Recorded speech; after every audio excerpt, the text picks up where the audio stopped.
My name is Christina O'Brien, and I represent the appellant Melissa Leech in this case. I'd like to reserve 5 minutes for rebuttal, please. In this case, we're requesting that you reverse and vacate a final judgment of injunction for protection against stalking that was entered against my client because there was not competent substantial evidence presented to the trial court to enter it. This case arises out of an affair. My client's husband, Dr. Leech, was having an 18-month-long affair with the appellee, Ms. Kiry. When my client learned of this affair back in October of 2013, she attempted to contact Ms. Kiry and ask her to stop the affair. During the fall of 2013, my client sent a couple Facebook requests which contained no content, Facebook friend requests which contained no content to Ms. Kiry. She also sent 2 Facebook messages to her requesting that she stop contacting her husband. In January of 2014, my client, again there was contact between Dr. Leech and Ms. Kiry.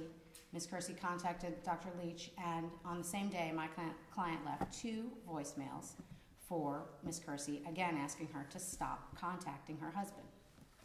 Then on February 28, 2014, Mrs. Leech posted to a public blog on a third-party website her version of the situation.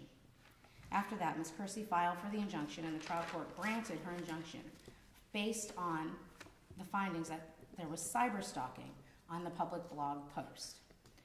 The definition of cyberstalking is to engage in a course of conduct to communicate by use of email or electronic communication, to communicate directed at a specific person, causing that person substantial emotional distress and serving no legitimate purpose. It's our position that that blog post was not cyberstalking, first of all, for a number of reasons. It was not directed at a specific person. My client posted it on a third-party website, simply venting her version of the situation regarding the affair. It was anonymous, and she posted it. She did not direct it at Ms. Kiry. She did not post it on Ms. Kiry's Facebook page publicly. She did not post it on a LinkedIn page or any other social media site. She simply posted it on this third-party site and left it at that.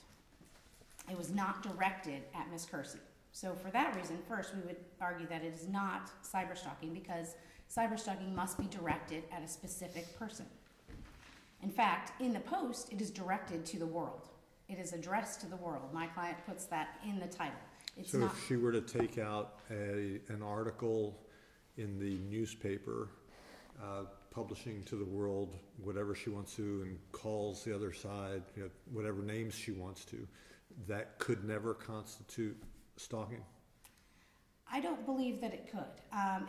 It's directed to the world. It's not directed to a certain person. I believe it's slightly different in the newspaper sense rather than the internet because she posted anonymously to the third-party website. She has no control over that once she posts it. Did she name the other side's name? She did. She named her but did not name anyone else, only that woman. She didn't send it to her. She simply was venting, and there are blogs all over the internet where people vent their opinions on things. And under the young versus young case, if it's not directed at a specific person, that communication cannot be stalking or cyberstalking. The post, another reason that that's not cyberstalking is that post did not cause Ms. Kiry substantial emotional distress as required under the statute. Using the reasonable person standard, a mistress in that position would not be substantially distressed. She did not, and also Ms. Kiry did not testify that she was emotionally distressed. Her testimony in the record was that she was concerned that her children may potentially read this blog in the future, and that my client may have... You didn't make this argument. Was her concern about the blog or the concern that her children would find out about her conduct? It was not clear in the record. The testimony was not clear as to those. Her concern was that her children would read the blog, and they were teenage children, that they would read the blogs at some point, and that also that the children may have contact through her ex-husband, and my client may have contact with her children through her ex-husband. There was some speculative future fear that my client somehow was engaging in a relationship, a friendship with her ex-husband, Ms. Kersey's ex-husband. So it was this future speculative fear as to her children. Her children were not named in the petition. Her children do not have any, there's no argument here as far as the children. This injunction is on behalf of Ms. Kersey. The children, this injunction is not the remedy to stop that from happening. Would you agree that there is a point in time that it could cross the line and constitute stalking? The public blog post, John? Well, if this series of conduct occurred over, I think, 3 or 4 months, if I recall. Yes, John. Is there a point at which, if your client were to continue doing it, that same thing, let's not even change it, but more voicemail messages, not really threatening, but the other side felt it was harassing. Is there a point in time where a court can look at it and say, this is now it's crossed the line, now it's too much? Yes, I believe there would be a point in time where a person is not responding. My client was responding to contact by Ms. Kersey to her husband. Well, not the first 2 voicemails.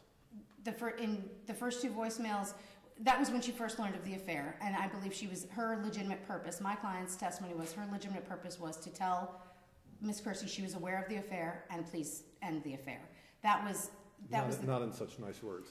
Yes, it was not. I agree. The tone was an angry tone, and Ms. Kersey even admits that she expected that. She expected that. And Ms. Kersey said she wasn't really concerned about it. Exactly. I think at one point she put the phone on speaker or put it down and let her vent. Yes, and continued cooking dinner. That was in her testimony. So she was not concerned about these voicemails.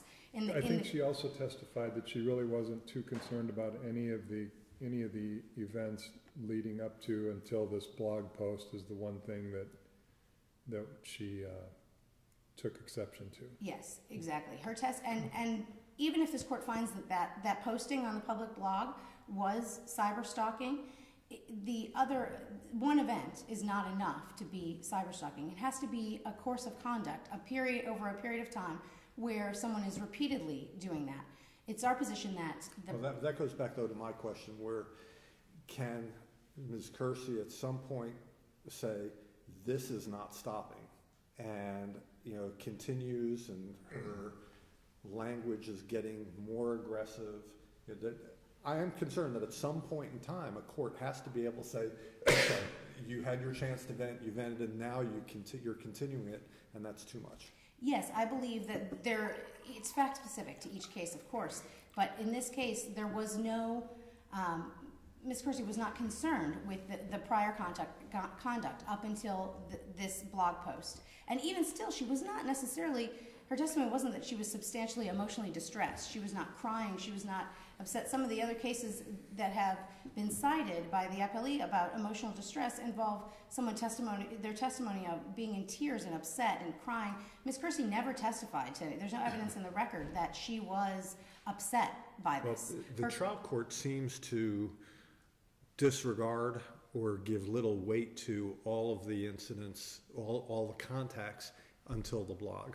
Is that correct? Yes, that appears to be from, I was not counsel of record at the injunction hearing, but from my reading of the transcript, he stated that it wasn't stalking up until he thought it was cyberstalking with the blog post.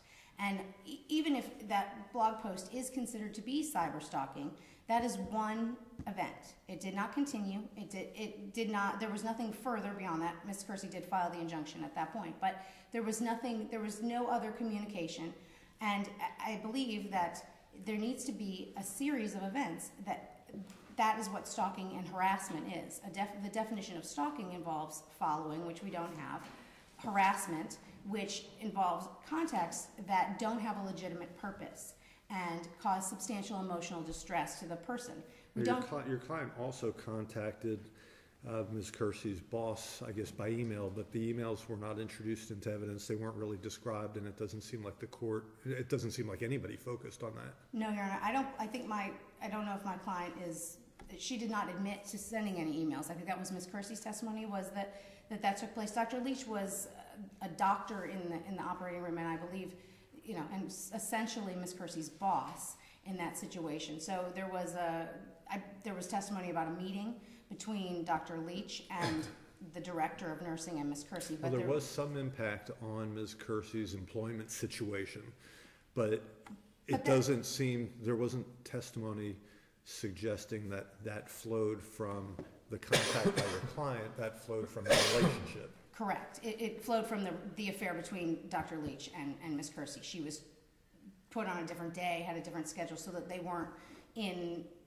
the same, same operating room at the same time. And there was no testimony in the record, there's no evidence in the record that change had anything to do with my client or through her contact with anyone. And she did not, there was no testimony from my client that she sent those emails or that there was anything that she personally did. Perhaps Dr. Leech did, but there was nothing that my client personally did to affect her work relationship.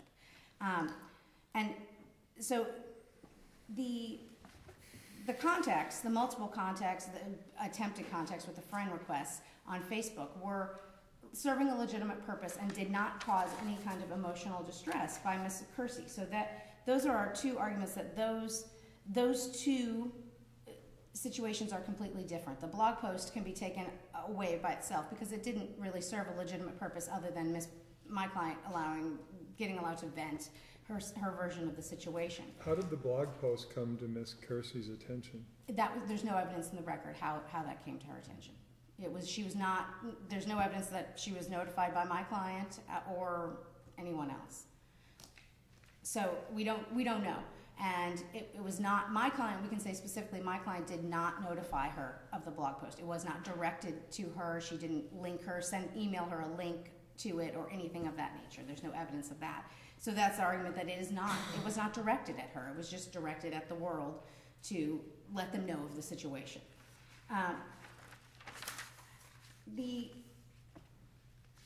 This behavior, although it may have been uncivil, vulgar, some of the tone of the messages may have been angry, that of an angry wife, the law requires more than just relationship problems and uncivil behavior to support an injunction.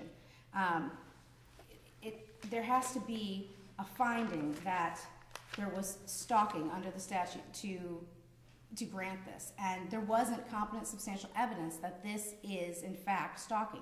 There was no following, there was no harassment, because all of these behaviors were behaviors that had a legitimate purpose. In my client's mind, they were all in response to Ms. Kersey contacting her husband, and to tell her to stop. Basically, even if they weren't in response to a contact, they were to say, end the affair, stop contacting my husband. That's a legitimate purpose in my client's mind. She believed that Ms. Kersey was continuing to contact her husband and she wanted her to stop. So that was a legitimate purpose. So there's no harassment based on that with the purpose. Also, there's no harassment because there was no showing in the record of any substantial emotional distress. But everything up until the blog post, and arguably the blog post didn't even cause her substantial emotional distress. Her concern was some future speculative harm that could come to her children should they read it. And that is not the function of an injunction. An injunction is to protect someone against stalking and harassment, not to protect children who are not the subject of the injunction from any future possible harm.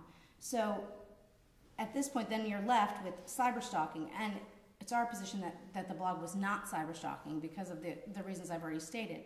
But then we're left with one incident. If this court finds that cyberstalking the blog post is cyberstalking, we're left with one incident, and that is not repeatedly. Courts have over and over said that it has to be repeated conduct. This was not repeated. It was at most one blog post. And the law is intended to protect people from stalking, not to stop some uncivil behavior. And the trial court did not have competent substantial evidence to support an injunction against stalking, and we would ask that you reverse and vacate the injunction against my client. Thank you. Thank you.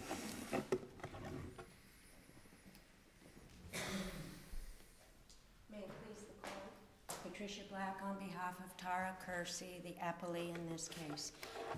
Your Honors, I think that Judge Corbin in the lower court looked at all of the actions as a whole. And when it got to the point of the blog, all those actions as a whole constitute stalking. There were 10 direct contacts by the appellant.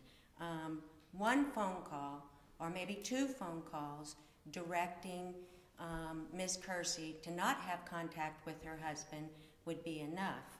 But there weren't. There were 4 telephone calls, 2 Facebook messages, 3 Facebook friend requests, 4 indirect contacts, the public blog, and the 3 emails to her director.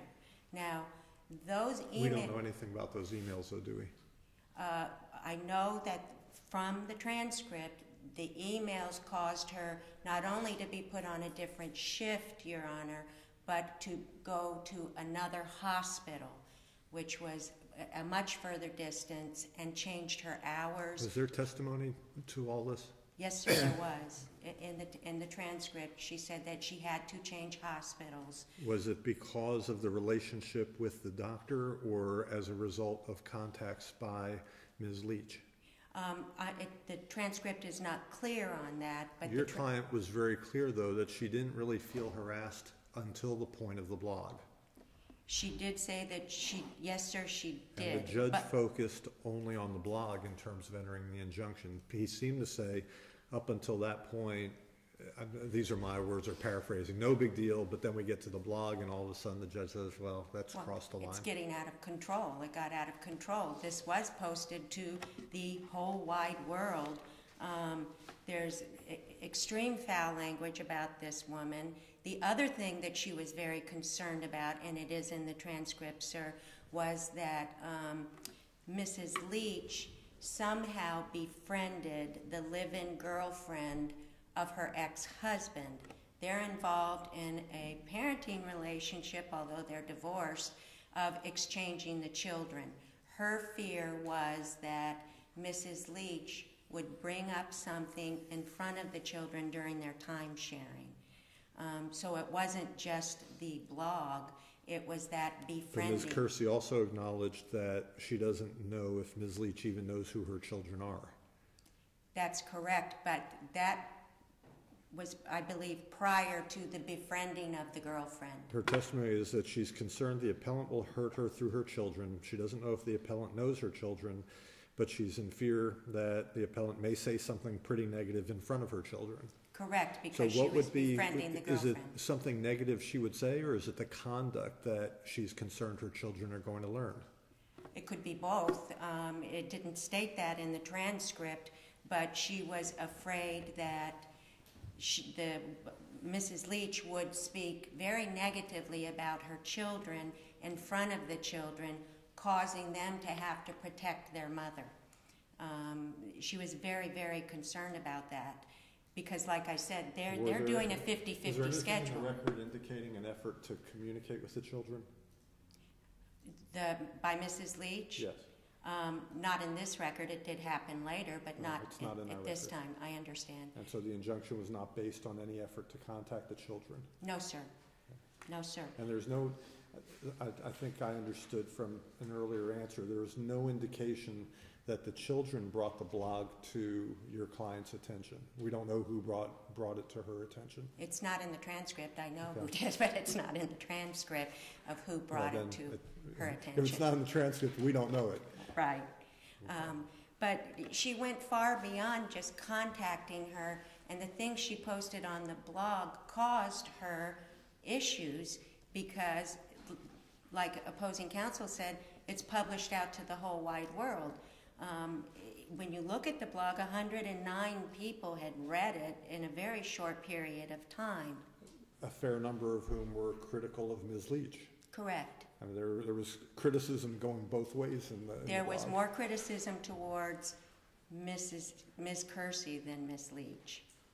Is there a legitimate purpose that Ms. Leech or someone in her position would have to be able to vent? And there's some First Amendment issues. Nobody really argues the First Amendment in the case, but there are some First Amendment issues, and the legitimate purpose aspect wasn't really developed in the briefing. Well, it says in the briefing that her legitimate purpose for all this was to get her to stop contacting Mr. Leech. And she goes far beyond calling and saying, stay away from my husband. She continually called her. She even called back on one occasion and said, oh, I forgot to tell you what I wanted to say, and we went into effing skank and whore and all kinds of things like that. So it wasn't just she called for a legitimate purpose of saying, stay away from my husband. She did that once, and she continued to harass Miss Kersey after that on a consistent basis. If Ms. Kersey's testimony, I know she said at one point that she felt it was amounting to harassment, but she didn't really feel threatened. And I guess the question becomes, at what point is it sufficient harassment to warrant the sanctions of an injunction? Because the injunctions have ramifications as well. So where do you suggest the line was drawn by the judge in this case? Was it ultimately because the blog was posted? I think the judge looked at it as a whole. When you had this conduct here prior to the blog, there were those incidences. When you stacked the blog on top of that, looking as a whole as to the conduct of Mrs. Leech, the amount of contact. Well, the conduct has to cause substantial emotional distress. It caused her she says in there, and I know that there's no emotion shown in these transcripts, but she says in there that she said it numerous times over and over again, that she was in fear for her children. She was in fear of losing her job. It's common sense that you want to protect your children, and if you're in fear of them being harmed, whether it's verbal and things about their mother or it's physical, she was in fear for her children. They are teenagers. They do have a specific understanding of things. So this isn't an incident or a case where they're small children, it's not going to affect them. They go to high school. That public blog is out there, and it could be that someone could have approached them at school and said, oh, I heard your mother's a whore. So yes, she did suffer substantial distress, and she repeatedly stated that she was in fear for her children and in fear for her job. Common sense tells you that that is substantial distress. What were the two incidents of stalking or violence that support the court's ruling?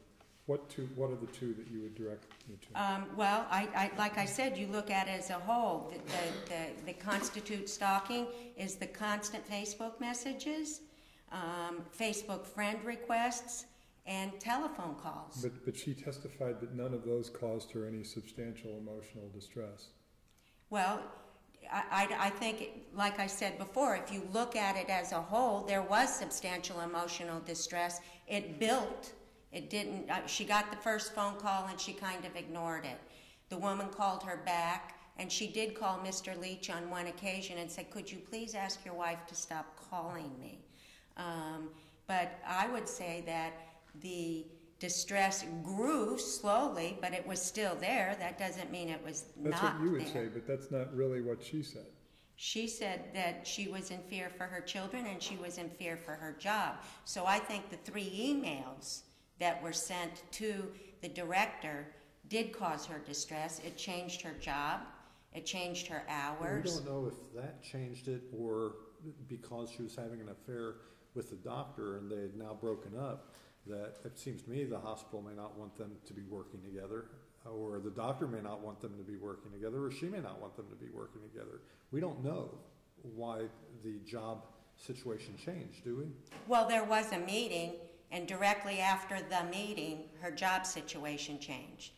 The meeting was pursuant to... I can't work with this woman anymore. We had an affair. It's over. It's 2 tenths, the doctor. She could have said, I can't work with him anymore. We just ended this, we had this breakup. You got to put me somewhere else. And we just don't know. She never stated that you have to put me somewhere else. We don't know what was stated. She said that she was moved. We don't know at whose request or on whose urging, do we? Here, I'll make you a deal. Tell me where in the transcript this is, because I've got the transcript. Okay, may I? Yes.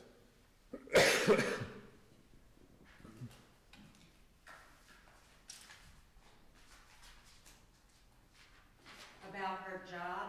Yes.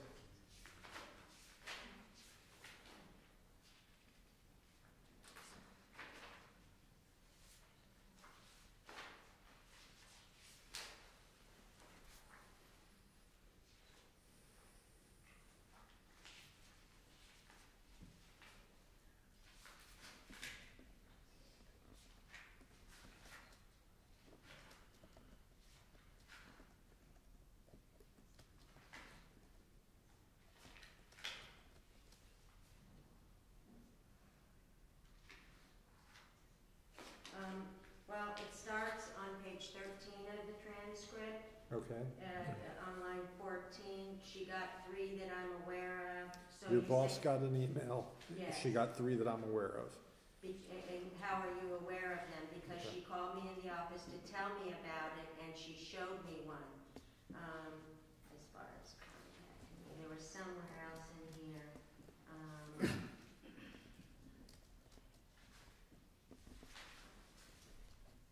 That she was trying to explain to Judge Corbin that she was moved. I mean, I don't think there's any dispute that she was moved, but you're trying to attribute that to the contact by Ms. Leech, and I don't see any testimony on that. Well, Mrs. Leech made statements to her, "You're lucky we didn't get you fired. I could get you fired." Well, I remember you're lucky that you weren't fired. I don't remember her saying that I could get you fired, but I might have missed that.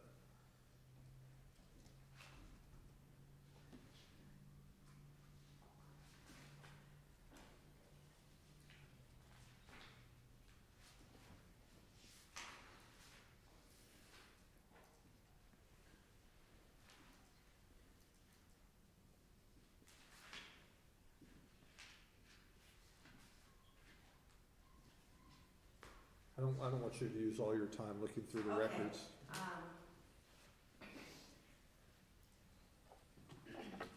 So I believe that there was a course of conduct and a pattern of conduct that composed a series of acts over a period of time.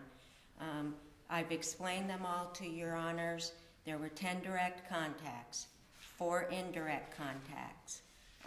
So far as the blog not being cyberstalking, I would disagree with that, and I know I quoted Sites v. State in my brief, and O'Leary v. State.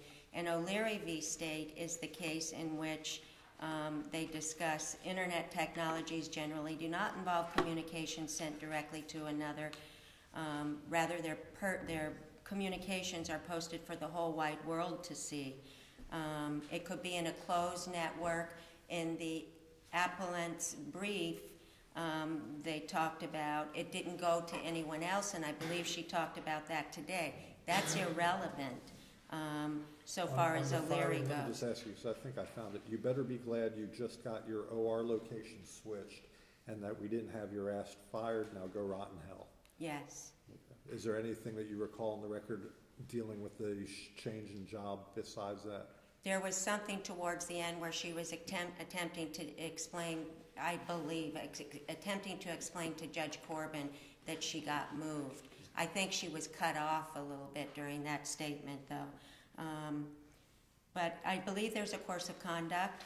I believe the case law that I've cited in my brief backs up each and every aspect of this, the pattern of conduct, that it is cyberstalking, that there was repeated and continual contact that did not serve a legitimate purpose because she continued with her contacts of something like what you just read. And there was no request to stop seeing her husband except for the very first one. So there was no legitimate person. And so far as... But there are a number of contacts where it says stay away from him, don't contact him, you shouldn't be showing up, because I think she went back, she said to retrieve some belongings, and she ran into the husband or was there when he was there. They passed each other in the hall. So there are clear repeated references to stay away from him and stay away from my family, get on with your life, let me get on with my life kind of language, And in more colorful terms. yes, and very more, but not on every contact was she saying stay away from my husband.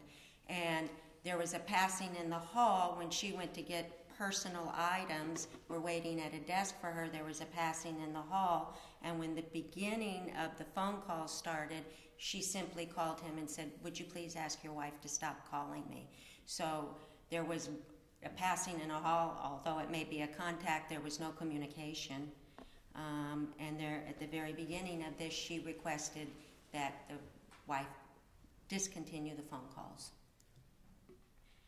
And by a reasonable person standard, one would be in fear. I cited TBV State. He worked in a mall, and there were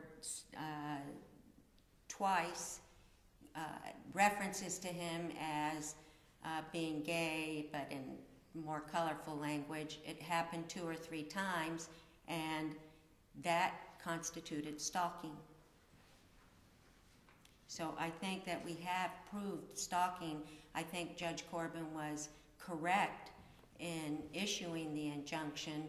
And like I said before, when you look at the case as a whole, the continued contacts, contacting, emailing her boss had nothing to do with, I want her to stay away from my husband. Her intent, as you said, as you read from the transcript, I think was to harm her position at work. Therefore, there is another instance of causing substantial distress, losing her employment, her teenage kids seeing all these statements of foul language, calling names, accusations. I think when you look at everything as a whole, Judge Corbin made the proper decision in granting the injunction. I don't think he granted it just for the cyberstalking. That was just one more block in the situation. Therefore, I would ask you to affirm. Thank you. You're welcome.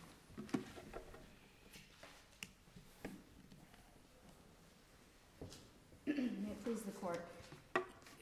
As to counsel's argument that Judge Corbin took all of the situation as a whole, under the case law, each incident that is alleged as stalking has to be proven by competent substantial evidence to be stalking or whatever it's alleged to be.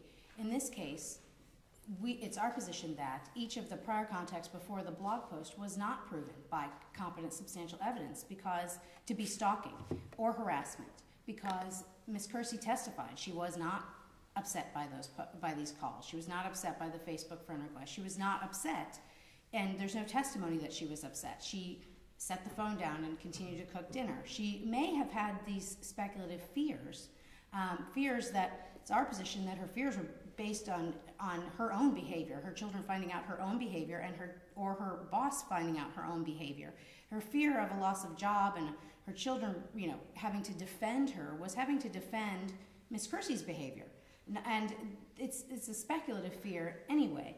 The children are not subject to this injunction, and my client could still, at this point, even with the injunction, could have contact with her children. There's no testimony or evidence in the record that she even knows who they are. So this is a future potential speculative fear that she has, and the fear, it's our position, her fear has arisen out of her own behavior, her own affair with Dr. Leech. She has these fears not based on Mrs. Leech's conduct, but based on her own conduct. Not at all about what Mrs. Leech has done. She was not upset up until the point of this blog post, and even then. Is it your position that your client can trumpet this information out any way she wants to for as long as she wants to, and it can't constitute stalking because it all flows from the behavior between Ms. Kersey and the husband? No, there are some First Amendment arguments that she should be allowed to do just that if it is the truth, and in this case I think everyone admits that is the truth, that there was an affair. She could do that. However, once it starts to get to the point where it is directed at Ms. Kersey or Ms. Kersey's employer or Ms. Kersey's friends or someone that it's directed to harm them specifically, like the cases that were cited by the Appellee, the O'Leary case was a criminal case based on stalking. It was a Facebook threat directly, a threat to kill someone on their Facebook page directly. That is distinguishable. And the TB case that was cited, by opposing counsel was also a case where there was substantial testimony in the record of crying and upset and the substantial emotional harm caused to that person based on those comments made to him. There was nothing in this record that even the blog post caused that fear. There was testimony that she was fearful that her children may someday have to defend her to Mrs. Leech. But there was testimony, as Your Honor pointed out, there's no evidence that my client even knew the children, had any relationship with the children. So a reasonable person and Miss Kersey would not have had any substantial emotional distress, even by the blog post or by all of these the prior contacts. Which it's our position that you can't look at it as a whole. You have to look at each incident to find whether or not there was stalking or a pattern of behavior. And they have not shown by competent substantial evidence that there was actually that these didn't serve a legitimate purpose or that they caused any substantial emotional distress to Ms. Kersey. So therefore, it's not harassment. And at best, there is the post on the public blog. That is one incident. That is not a repeated incident. And it's our position that the trial court did not have competent substantial evidence to find stalking or cyberstalking under the statute. And we would ask that you reverse and vacate this injunction. Thank you. The next case is Steele versus Simplex Grinnell.